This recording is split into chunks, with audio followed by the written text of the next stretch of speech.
What's up, guys? Day 3 of this 6-month documentary comeback. So I'm hitting chest today. I'm also going to do some triceps. Remember, I didn't do triceps yesterday because the elbow felt a little bit inflamed. Nothing serious, but again, want to heal my future, not harm it. So I'm going to do chest today. Starting off with incline to target my upper chest. Obviously, I've lost a lot of muscle, lost a lot of size, particularly flat in the upper chest, but I get a pump very, very quickly, so I may look a little bit fuller than what I actually am. So I'll be targeting a lot of compound movements to begin with, not very heavy, nice and slow on the negative. Remember, I had shoulder operation, and I want to make the weight heavier than it actually is by really working the negative and becoming very explosive out of the positive, the concentric, because I believe the chest, triceps, anything like that is designed for explosive movements such as real punching. That's how the chest is kind of activated. So I like to activate it through an explosive concentric. So even though I've got a light weight here, I actually make it a lot heavier on the muscle, so I create more stress and load there. Once I've done here on the incline Smith machine, I'll probably go to like an incline machine, I think, to really target that area. And then I've got this weird contraption that I'll show you later called the Bionic arm, which I was introduced to a couple of weeks ago when I was in Gold's Venice by these Australian inventors. I thought, is this a gimmick? But I actually tried it and liked it. So you probably will not have the same piece of equipment that I do for this, but you can see what I'm all about and why and how I'm trying to kind of evolve my physique without always having to go for the heavier weights. I train in a very angry sort of manner, which sometimes correlates to the way that I train. I need to bring that back a little bit, you know. As I'm getting a little bit older, I want to play it a little bit safer. I could get away with it when I'm younger, you know, but not so much now, so I want to be very conscious of that. So probably going to do about 4 sets on each exercise here today. So let's hit it.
There's a lot of controversy of whether you should stretch in between sets or not.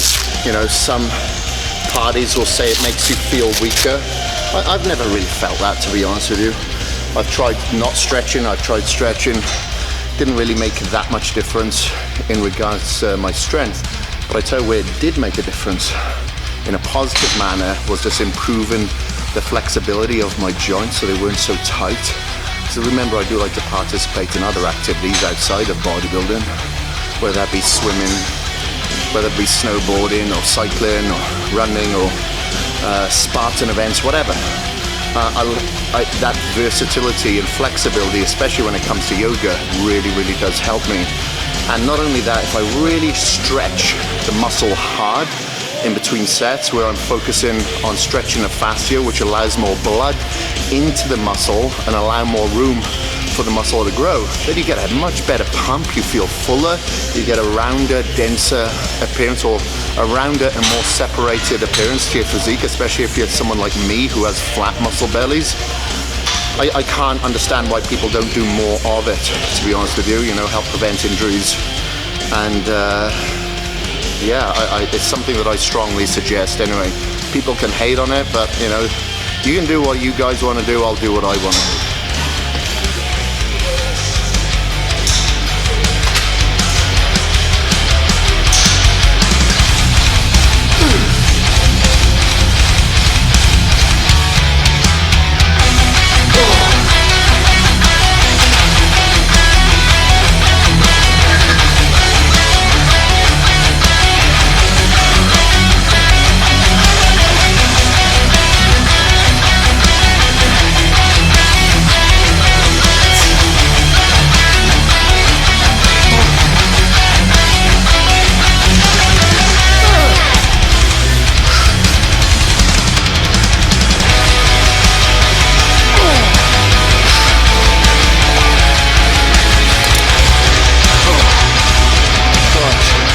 So the weird contraption that you can see me performing incline flies here is called the Bionic arm from a company out of Australia, InventFit. And I got introduced to these, as I mentioned before, while I was in Gold's Venice.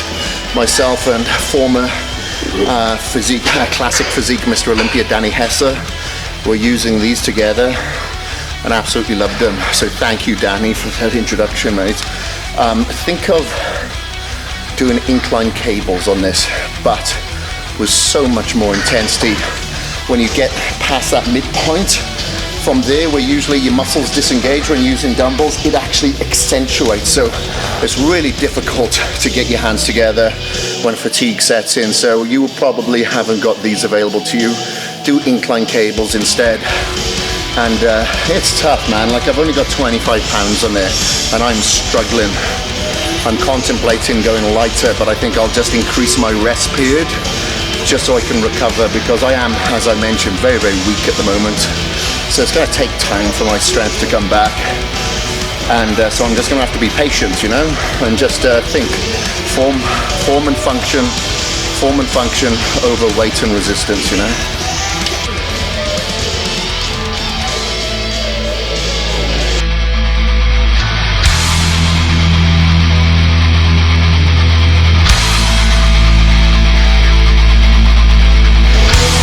Here, I had my pre-caged in that side, obviously it's a dual shaker. Got my in-caged in this side. What I'll generally do is drink until it's like halfway down, then I'll fill it up again and drink it. So really hydrated the whole time that I'm drinking it.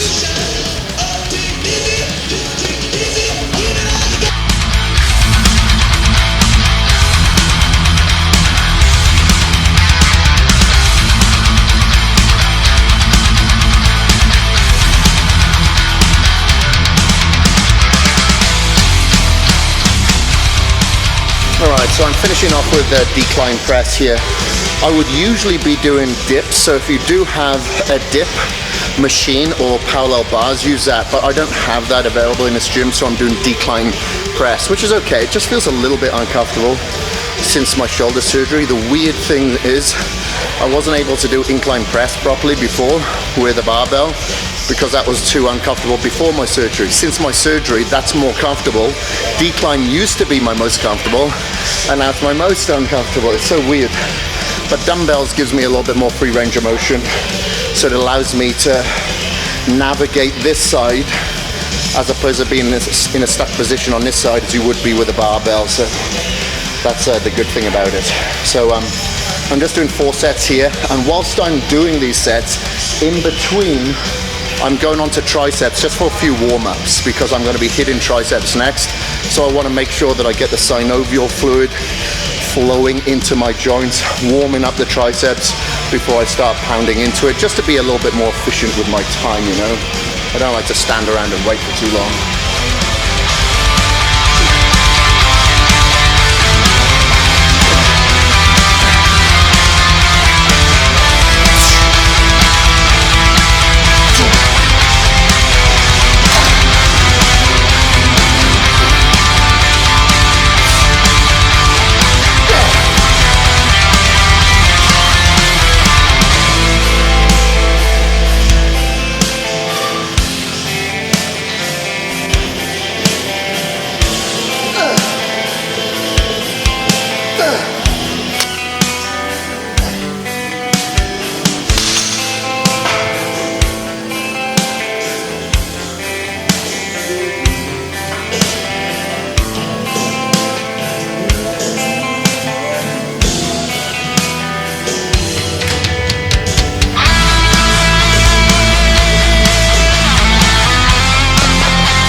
after I finished triceps, I thought, you know what, I feel like doing a bit of calves today. I didn't have it planned because I think I'm going to do legs tomorrow maybe. So I thought I'd do it with my legs, but I just felt good and thought, you know what, I want to do a little bit extra. So here I am, doing the soleus first, which is the muscle that runs underneath the gastrocnemius. So just to put it in perspective, it is this muscle here, right there I'm working with the seated. So if your legs are bent, you're going to be working that area. If your legs are straight, you're going to be working a little bit more your gastrocnemius there. So I'm going to start with the soleus. I like starting with the soleus, getting blood in there. So I find my gastrocnemius is that much more prepared to get blood into it when I get onto the standing calf. So I'll probably do like 4 or 5 sets here, and I'll do the same on a standing. And yeah, that's it really. You'll notice I'm always wearing these rider wears. It's the reason why I wear these is because, well, they look pretty good, but they're flat. They're completely flat underneath. So I find I get a lot of contact with the floor and with a step like this or a foot plate. So I'm able to better grip it and get better contraction and firing through the calf muscles. So you know, sometimes I'll wear combat boots if I'm doing squats just to have a higher sort of heel. But other than that, I always like wearing these. I find that, especially on calves, it's very handy.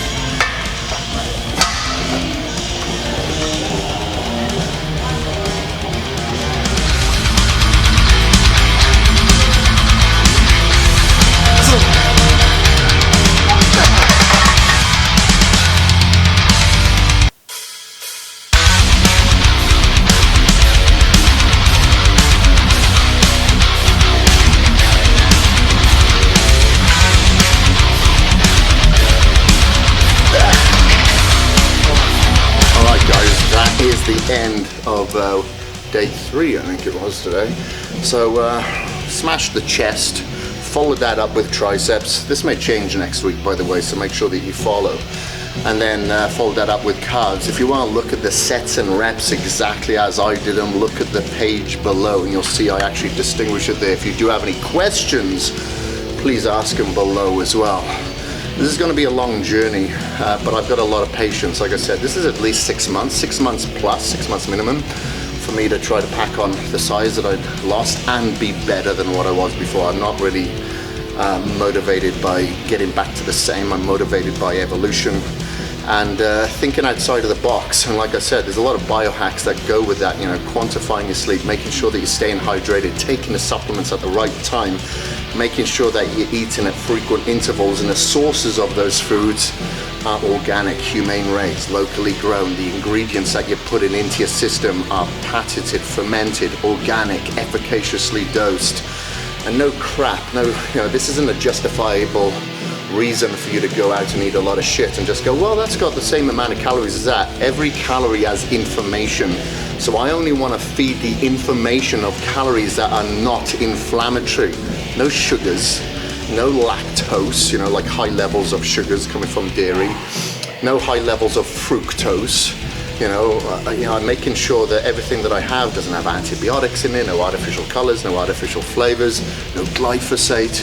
You know, God forbid, we live in a world that is pretty hard to navigate anyway, with all the EMF rays, the plastics, a lot of the pollution. So I make sure that I've got a purifier in my home as well, and you know, I make sure that I try to detox myself every night. Maybe that's coffee enemas once a week, getting in the sauna 5 days a week, grounding myself, meditating, you know, doing whatever I can to keep those cortisol levels low, keep my stress hormones low, so I can optimize my performance. The better that you recover when you get home, the better your performance in here, because your recovery dictates your performance. So I think tomorrow we're gonna probably feel like doing legs. So I don't know what I'm gonna do yet. I usually come into the gym, smell the air, and then kind of navigate my way through and see what I feel like. So I may start with a compound, may start with an isolation. I guess you're gonna have to come back and figure out what that is. See you there.